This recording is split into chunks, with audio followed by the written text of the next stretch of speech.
When Emily Parker packed her overnight bag and drove back to her small hometown in Vermont, she thought it would be nothing more than a quick visit.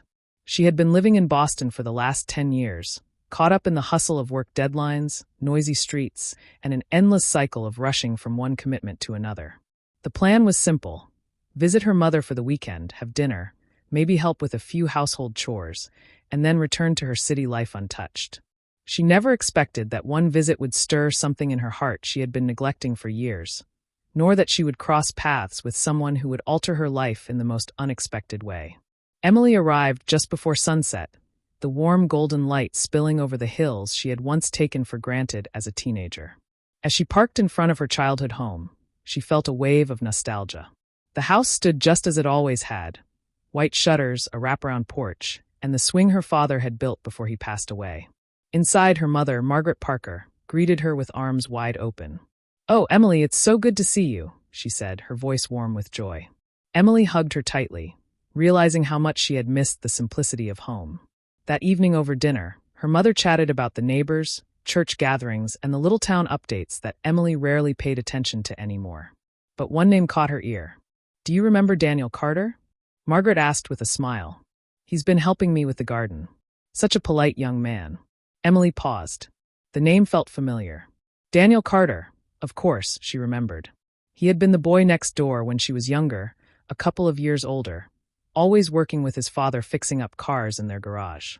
He had left town for a while, she recalled, but she hadn't thought about him in years. The next morning, Emily woke early and decided to take a walk through the neighborhood. The air smelled fresher here, unspoiled by city smog, and the streets were quiet except for the chirping of birds.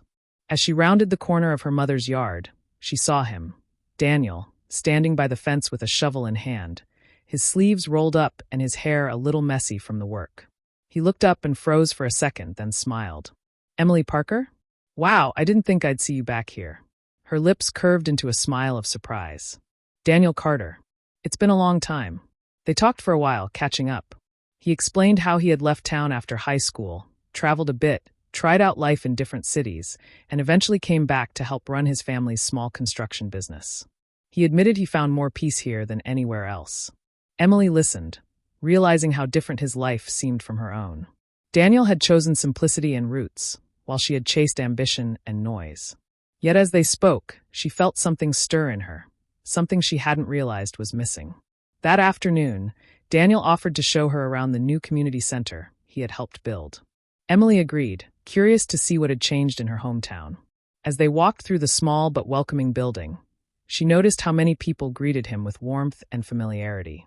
He wasn't just someone who lived here. He was part of the heartbeat of this town. And as she listened to him talk about projects he was passionate about, she realized how much she admired his quiet dedication. The days of her quick visit stretched longer.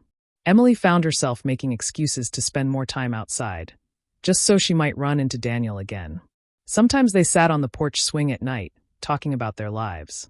Sometimes they shared stories about growing up, like how Emily used to sneak out to sit under the stars, or how Daniel once dreamed of moving to California, but realized he was happiest here. She felt herself opening up in ways she hadn't in years. But it wasn't until one evening that Emily understood how deeply this visit was changing her. They had gone for a walk by the lake, the moonlight shimmering on the water. Daniel stopped, looked at her with those steady, gentle eyes, and said, "You know, Emily, I always wondered if you'd come back.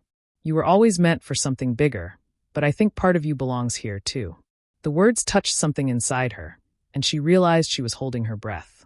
She had built walls around her heart in the city, walls of deadlines, routines, and a belief that she didn't have time for love. Yet here, with Daniel, those walls were beginning to crumble. The next few days blurred into something she never wanted to end. Daniel taught her how to plant tomatoes in her mother's garden, teasing her gently when she got dirt on her face. He invited her to a small-town cookout, where she laughed more than she had in months. She even reconnected with old friends, realizing that the girl she once was still lived inside her. Each night, she lay awake thinking about him. How his laughter stayed with her, how his presence made the air feel lighter, how her heart beat differently when he was near. But Emily was torn. She had a life back in Boston, a demanding job, responsibilities, and a future she had carefully built. How could she throw that away for something uncertain? And yet, how could she ignore the pull of something real, something that made her feel alive again. The turning point came on the last night of her visit. She and Daniel were sitting on the porch, the air warm and filled with the sound of crickets. Neither of them spoke for a while, the silence both heavy and comforting. Finally, Daniel turned to her and said softly, "Emily, I don't want you to leave without knowing this. You've changed something in me, too. I don't know what your plans are, but if there's even the smallest chance you'll give us a try, I'd wait." Her heart pounded, and for once she didn't think about her job or the city or the plans she thought were carved in stone. She thought only of him, the boy she once knew, the man he had become, and the way he had reminded her of what it meant to truly live. Emily leaned closer, her voice trembling with emotion. "I came here thinking it was just a visit. But now, I don't know if I can go back the same." Daniel's hand found hers, warm and steady. "Then don't," he whispered. And in that moment, under the quiet stars, Emily realized she had a choice. Not between the city and the town, or between work and love, but between living half a life and living a full one. What began as a simple visit had turned into something far greater. It was the start of a love story she never expected. One that showed her that sometimes the best things in life happen when you stop planning and simply let your heart lead the way. Emily Parker thought she was just passing through, but Daniel Carter had changed her life forever.